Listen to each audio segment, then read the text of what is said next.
Festival voice channel में आप लोग का स्वागत है। आज की कहानी बहुत ही इमोशनल और प्रेरणादायक एक परिवार की कहानी है। आइए इस कहानी को शुरू करते हैं। कहते हैं जिंदगी में कुछ रिश्ते ऐसे होते हैं जिन्हें न दूरी मिटा पाती है, न गलत फहमियाँ, न वक्त। माँ और बेटे का रिश्ता उन अनकहे रिश्तों में से एक है। आज की कहानी आप सुनने जा रहे हैं, यह सिर्फ एक कहानी नहीं बल्कि एक ऐसा आईना है जिसमें हर माँ अपना प्रतिबिंब देखेगी और हर बेटा अपना अधूरा बचपन। एक कहानी है मीरा और आरव की। एक माँ जो उम्र से नहीं इंतजार से बूढ़ी हुई और एक बेटा जो अपने दर्द में इतना डूब गया कि माँ की आवाज़ भी सुननी बंद कर दी। शहर के पुराने मोहल्ले में एक छोटा सा घर था। एक खिड़की, एक बरामदा और एक माँ, मीरा। 60 साल की उम्र, लेकिन चेहरा बताता था कि वह कई जन्म जी चुकी है। आंखों के नीचे हल्की झुर्रियाँ, सूनी सी नज़र और हाथ में वही पुराना फोटो फ्रेम जिसमें आरव 12 साल का था। मीरा हर सुबह उस फोटो को साफ करती, धीरे धीरे अंगूठे से उसके चेहरे को छूती, मानो वो तस्वीर नहीं आरव खुद हो। फिर धीरे से फुसफुसाती, बेटा एक बार आ जा, एक बार आवाज़ दे दे, माँ सुन लेगी।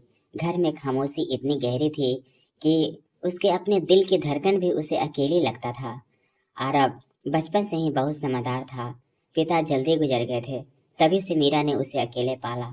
मीरा एक प्राइवेट स्कूल में पढ़ाती थी। दिन भर बच्चों की भीड़, शाम को घर की जिम्मेदारी, फिर रात में आरव की पढ़ाई। वह मजबूत दिखती थी पर अंदर से बेहद नाजुक थी। लेकिन एक उम्र आती है जब बच्चा अपनी दुनिया ज़्यादा समझता है। माँ की थकान एक याद थी जब आरव 5वीं में था और बारिश में भीगकर घर आया था। मीरा ने गुस्से में कहा, कितनी बार कहा है छतरी साथ ले जाया करो।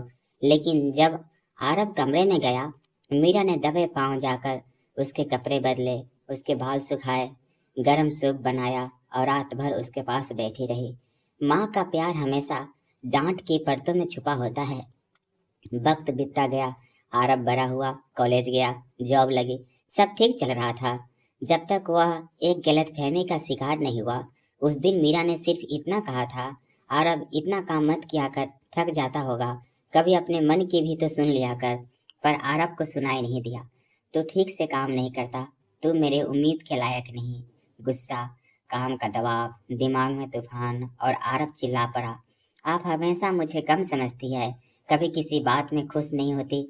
मीरा उस दिन बिल्कुल शांत रह गई। बस एक बार बोली, मैं तेरे लिए सब करती हूँ बेटा। लेकिन आरव ने सुना ही नहीं।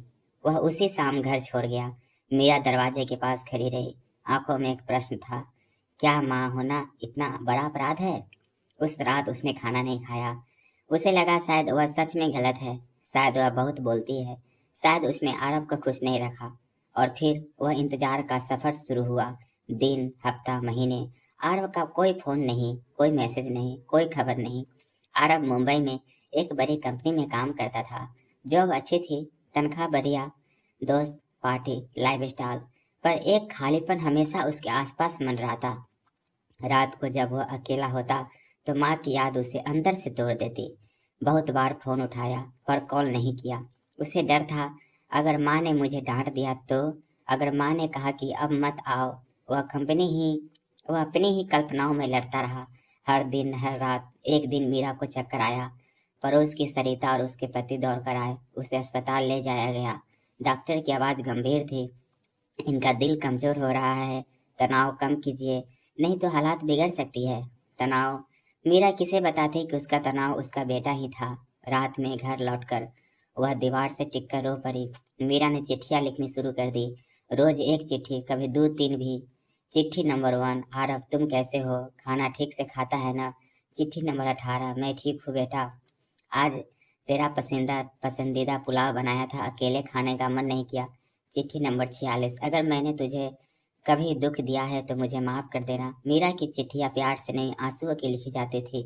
एक रात मीरा को तेज सांस आने लगी। सरिता ने संभाला, दवाई दी, फिर उसने आरव को सोशल मीडिया से ढूंढकर हिम्मत करके मैसेज भेजा, आरव मीरा आंटी बीमार है, अस्पताल में है, उन्हें आपकी ज़रूरत है। मैसेज पढ़कर आरव की आंखों से आंसू निकल पड़े।